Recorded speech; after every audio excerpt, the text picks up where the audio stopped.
Hello, this is doctor Gopakumar, consultant psychologist. ഇന്ന് discuss ചെയ്യാൻ പോകുന്ന വിഷയം സൈക്കോ ന്യൂറോ ഇമ്മ്യൂണോളജിയെ കുറിച്ചാണ്.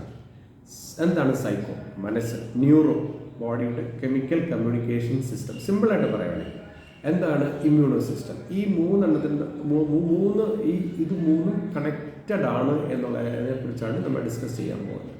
അതായത് നമ്മുടെ മനസ്സ് വളരെ വിഷമിച്ചിരിക്കുമ്പോൾ, സങ്കടപ്പെട്ടിരിക്കുമ്പോൾ, സ്ട്രെസ്ഫുള്ളായിരിക്കുമ്പോൾ തീർച്ചയായിട്ടും നമ്മുടെ ന്യൂറോ സിസ്റ്റത്തിനെ ബാധിക്കും. ഇവിടെ ക്രിയേറ്റ് ആവുന്ന ഹോർമോണുകളിൽ ഇംബാലൻസുകൾ ഉണ്ടാകും. അങ്ങനെ ഇംബാലൻസുകൾ ഉണ്ടാകുമ്പോൾ തീർച്ചയായിട്ടും നമുക്ക് മറ്റ് പ്രശ്നങ്ങൾ, അതായത് നമുക്കിപ്പോൾ മനസ്സ് വേദനിച്ചാൽ സൊമാറ്റിക് പ്രോബ്ലം, അതായത് നമ്മുടെ ശരീരത്തിനും ഒത്തിരി പ്രശ്നങ്ങൾ വരും. ഫോർ എക്സാമ്പിൾ എന്താണ്? നമുക്കൊരു മൈഗ്രെയിൻ തലവേദന വരാം, നമ്മുടെ വയറ്റുവേദനകൾ വരാം, നമുക്ക് മൈൽഡായിട്ടുള്ള ഈ മൈക്രോ ഫ്രാക്ചേഴ്സ് പോലത്തെ കാര്യങ്ങളുണ്ടാകാം, അല്ലേ? ബോഡി ഏക്ക് വരാം, നമുക്കൊന്നിലും കോൺസെൻട്രേറ്റ് ചെയ്യാൻ പറ്റാത്തൊരവസ്ഥ. ഇങ്ങനെ ശരീരവും മനസ്സും തമ്മിൽ കണക്റ്റഡ് ആണെന്ന് നമുക്ക് നേരത്തെ അറിയാൻ പറ്റും. പക്ഷേ ഇതിൻ്റെ കൂടെ നമ്മുടെ ഇമ്മ്യൂണോ സിസ്റ്റം അല്ലെങ്കിൽ രോഗപ്രതിരോധ ശക്തിയും വളരെ വളരെ കണക്റ്റഡ് ആണെന്നുള്ളതാണ്. എക്സാമ്പിൾ എന്താണ്? നമ്മളൊരു ചെറിയ എക്സാമ്പിൾ പറയാം. അതായത് നമ്മളിപ്പോൾ ഒരു ക്ലിനീഷ്യന് അല്ലെങ്കിൽ ഒരു ഡോക്ടറിനെ കാണാൻ പോകുന്നു എന്ന് വയ്ക്കുക. നമ്മൾ ഒരു വിഷയമായി നമ്മൾ ഡോക്ടറിനെ പോയി കാണുന്നു. ഡോക്ടർ നമ്മുടെ പരിശോധിക്കുന്നു, നമുക്ക് വേണ്ടത്ര മരുന്നുകൾ തരുന്നു. അതൊരു ഓപ്ഷൻ. അടുത്ത ഓപ്ഷൻ എന്ന് പറയുമ്പോൾ ഡോക്ടർ നമ്മൾ വലിയ മൈൻഡൊന്നും ചെയ്യുന്നില്ല. അതായത് ഡോക്ടറിന് മനസ്സിലാവുന്നുണ്ട് ഈ കാര്യങ്ങളൊക്കെ ഇങ്ങനെയാണെന്ന്, പക്ഷേ അത് പേഷ്യൻറ്റിൻ്റെ അടുത്തോ അല്ലെങ്കിൽ ബൈസ്റ്റാൻഡേഴ്സിൻ്റെ അടുത്തോ വളരെ ഫ്രീ ആയി ഒന്നും ഡിസ്കസ് ചെയ്യുന്നില്ല. ബട്ട് അദ്ദേഹം നമുക്ക് നല്ല മെഡിസിനൊക്കെ തന്നെയാണ് തരുന്നത്. അപ്പം അങ്ങനെ വരുമ്പോൾ നമ്മൾ അദ്ദേഹത്തിൻ്റെ സൈഡിൽ നിന്നും ഒരു ഫ്രീ അല്ലാത്ത ഒരു ബിഹേവിയർ വരുമ്പോൾ നമുക്കൊരു ബുദ്ധിമുട്ടുണ്ടാകുന്നു. പ്രത്യേകിച്ച് ഈ വരുന്ന രോഗിക്ക് അല്ലെങ്കിൽ വരുന്ന ബുദ്ധിമുട്ടുള്ള ആൾക്ക് ഭയങ്കര ബുദ്ധിമുട്ടുണ്ടാകുന്നു. എന്താണ് ബുദ്ധിമുട്ട്? അതായത് എന്നെ ഡോക്ടർ കൂടുതൽ പരിശോധിച്ചിട്ടുണ്ടോ? പരിശോധിച്ചിട്ടില്ലല്ലോ. കൂടുതലൊന്നും സംസാരിച്ചിട്ടില്ലല്ലോ. എൻ്റെ അടുത്തൊന്നും ഫ്രണ്ട്ലി ആയിട്ട് പെരുമാറിയില്ലല്ലോ. അല്ലെങ്കിൽ എൻ്റെ കാര്യങ്ങൾ പുള്ളി വളരെ ആകാംക്ഷയോടെ കേട്ടില്ലല്ലോ എന്നൊക്കെ പറഞ്ഞ് ഒരു തോട്ട് അവിടെ തുടങ്ങും. അങ്ങനെ ആ തോട്ട് തുടങ്ങിക്കഴിഞ്ഞാൽ നമ്മുടെ എത്ര മരുന്ന് കഴിച്ചിരുന്നാലും വലിയ ഫലമൊന്നും അവിടെ കിട്ടില്ല. ഒന്ന്. രണ്ട്, എന്നാൽ നേരെ മറിച്ച് ഡോക്ടർ വളരെ ഫ്രണ്ട്ലി ആയി സംസാരിച്ചാലോ, അല്ലെങ്കിൽ ഡോക്ടർ നമ്മളെ കാര്യങ്ങളെ കൂടുതൽ അന്വേഷിച്ച് ക്ലിനിക്കലി നല്ല എക്സാമിനേഷനൊക്കെ നടത്തി കാര്യങ്ങളൊക്കെ ചെയ്താലോ ഈ വരുന്നതാണ് ഭയങ്കര സന്തോഷമാവും. ഓക്കെ, ഡോക്ടർ എന്നെ പരിശോധിച്ചു, ഡോക്ടർ പറഞ്ഞ് വലിയ കുഴപ്പമൊന്നുമില്ല, അല്ലേ? അപ്പോൾ ഇങ്ങനെ വരുമ്പോൾ നമ്മൾ ആ ഒരു healing start from the time. അവിടെ നമ്മുടെ വന്നിരിക്കുന്ന അല്ലെങ്കിൽ ഇരുന്ന സ്ഥലം ബെറ്ററാണ്, ഞാനൊരു നല്ലൊരാളിൻ്റെ മുമ്പെയാണ് ഞാൻ ഇരിക്കുന്നത് എന്ന് പറയുന്ന ആ ഒരു തോട്ട് തുടങ്ങുന്നത് തൊട്ട് നമ്മുടെ ഹീലിംഗ് തുടങ്ങുന്നു എന്നുള്ളതാണ്. അതേപോലെ തന്നെ ക്യാൻസറുമായി ബന്ധപ്പെട്ട ഇഷ്യൂസ് വരുമ്പോഴത്തേക്കും, അതായത് നമുക്കൊരു ക്യാൻസർ പേഷ്യൻ്റ് നമുക്കൊരു ക്യാൻസർ ആണെന്ന് റിപ്പോർട്ട് ചെയ്യപ്പെട്ടാൽ തീർച്ചയായിട്ടും അതിശക്തമായൊരു വിഷമം ഉണ്ടാകുന്നു, നമുക്ക് ഭയപ്പാടുണ്ടാകുന്നു, ഫോബിയ ഉണ്ടാകുന്നു. ഇതൊക്കെ തീർച്ചയായിട്ടും ഈ ഹീലിങ്ങിനെ ബാധിക്കും എന്നുള്ളതാണ് കണ്ടുപിടിച്ചിരിക്കുന്നത്.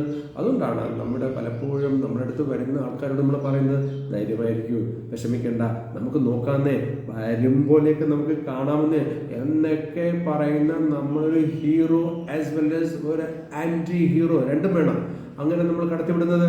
അങ്ങനെ വരുമ്പോൾ ശരി, നമുക്ക് നോക്കാം, വരട്ടെ, പോട്ടെ, സാരമില്ലടോ, എന്തായാലും ഞാനിതിനെ ഓവർകം ചെയ്യും എന്ന് പറയുന്ന ഒരു ധൈര്യം തീർച്ചയായിട്ടും അത് ഗുണപ്പെടുത്തൽ ഹീലിങ്ങിനെ അത് സഹായിക്കുമെന്നുള്ളതാണ്.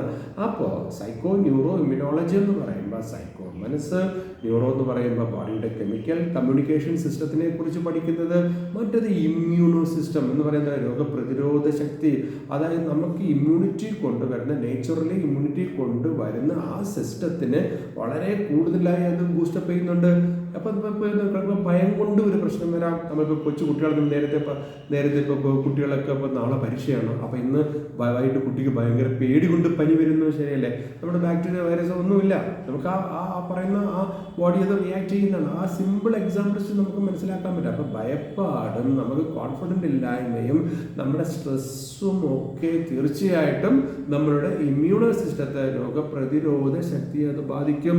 ഈവൻ HIV അതിനെ കൂടെ ബാധിക്കും എന്നുള്ളതാണ്. അപ്പോൾ ഒരു റിപ്പോർട്ട് ചെയ്യപ്പെടുന്നത് HIV റിപ്പോർട്ട് ചെയ്യപ്പെട്ടിട്ട് നമ്മൾ അവർക്ക് വേണ്ടത്ര രീതിയിലുള്ള ഒരു മോട്ടിവേഷണൽ തെറാപ്പി ഒന്നും കൊടുക്കാതിരുന്ന അവരുടെ ഡ്യൂറേഷൻ അല്ലെങ്കിൽ അവർ ജീവിച്ചിരിക്കുന്ന കാലം വളരെ കുറവായിട്ട് വരുന്നതായിട്ടാണ് റിപ്പോർട്ടുകൾ സൂചിപ്പിച്ചിരിക്കുന്നത്. അതേപോലെ തന്നെ ക്യാൻസറും അതേപോലെ തന്നെ ഹാർട്ട് പ്രോബ്ലം ഉള്ള ആൾക്കാർക്ക്. അപ്പോൾ ഇങ്ങനെ ടോട്ടലി നമ്മുടെ ശരീരത്തിൽ ഉണ്ടാകുന്ന എന്ത് തന്നെ നമ്മൾ കണ്ടുപിടിച്ച് ഓരോ കാര്യങ്ങൾ ഇംപ്ലിമെന്റ് ചെയ്തു എന്നാലും നമ്മുടെ ശരീരത്തിന് ഒരു ഇമ്മ്യൂണോ സിസ്റ്റം ഉണ്ട്.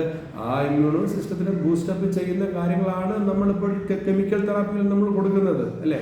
അതിൻ്റെ കൂടെ വേറെയും കാര്യങ്ങളുണ്ട്, എന്നാൽ ജനറലി ഇതൊക്കെയാണല്ലോ. അപ്പം മെയിൻലി ആ ഇമ്മ്യൂണോ സിസ്റ്റം നമുക്ക് ദൈവം നേച്ചർ തന്നിട്ടുള്ള ഇമ്മ്യൂണോ സിസ്റ്റത്തിന് കുറേ കൂടെ ബൂസ്റ്റപ്പ് ചെയ്യാനും അതിനെ കുറേ കൂടെ വളരെ ശക്തിയായി മറ്റുള്ള രോഗത്തെ എതിർക്കുവാനും ഒക്കെ നമ്മുടെ മനസ്സും നമ്മുടെ ന്യൂറോ സിസ്റ്റവും ഒക്കെ സഹായിക്കും. അപ്പം മനസ്സ് ഓക്കെ ആക്കി വെച്ചാൽ, അല്ലെങ്കിൽ ഓക്കെ ആക്കാൻ വേണ്ടി ശ്രമിച്ചാൽ, അല്ലെങ്കിൽ ഓക്കെ ആകുന്നത് പോലെ നമ്മൾ കാണിച്ചാൽ എങ്ങനെയായാലും കുഴപ്പമില്ല.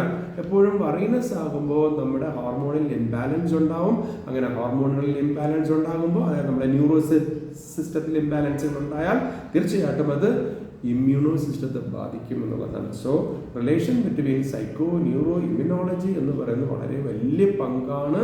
അത് നമ്മൾ മനസ്സിലാക്കി ഫർദർ നമുക്ക് പ്രൊസീഡിങ്സിലോട്ട് പോയി കഴിഞ്ഞാൽ കാര്യങ്ങൾ കുറച്ചുകൂടെ നമുക്ക് എളുപ്പമായിട്ട് കൈകാര്യം ചെയ്യാൻ സാധിക്കും എന്നുള്ളതാണ്. Thank you very much.